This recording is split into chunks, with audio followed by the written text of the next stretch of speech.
Hi guys, it's Wing again. Welcome sa ating YouTube channel. So dito sa amin guys, napakarami po ang dahon na ito, no. Ang tawag nito guys ay for clover clip or clover leaf, no. So matod pa nila guys, yung ibig sabihin nito, ginagamit ito bilang pampaswerte. Ito po ginagawang ID. Ito, nilalagay nila sa tapos ginagawang ID guys. Ayan po. Kumbaga piniprint nila, kumbaga ginagawang laminate nung gipa nila guys.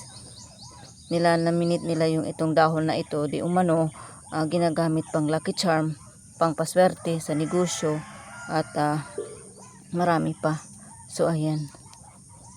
Ito po, clover clip or ano bang tawag nito? 4 leaves. Ayan. Napakarami dito guys sa amin. Naghanap ako, ang mas maswerte pa nga raw dito, may ka ng 5 dahon or 6 na dahon. No, napakaswerte po pagka ganun. Ito po ay 4 lang po. Ayan.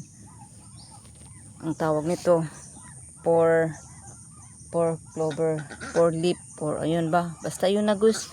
Yun na ang birthday dito. Napakarami dito sa amin guys. Ayan. Tumutubo lang ito sa mga matubig-tubig na area. Ayan. Ayan. Maaari kayong mag-search nito about sa halaman na ito. Na di umano ginagamit nila pang lucky charm, pang paswerte. Ayan po. Siyempre ang tunay na swerte ay sipag at tiyaga at siyempre pananalig sa Diyos. Ano ho? Kasi ito po ay gabay lamang. Sa huli, tayo rin din naman ang kagawa ng ating kapalaran. Hala, may nakita ako. Ay, akala ko 5. Hindi pala, 4 lang pala. Ayan.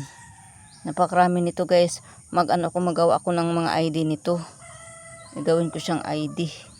Ayan. Kumbaga, paliminate ko siya ba. Ilalagay ko siya sa libro. Tapos kapag natuyo na siya, yun, pwede na siya i-laminate pa. Parang gawing ID. Parang ganun. Ayan, napakarami po mga kawing. Ayan po.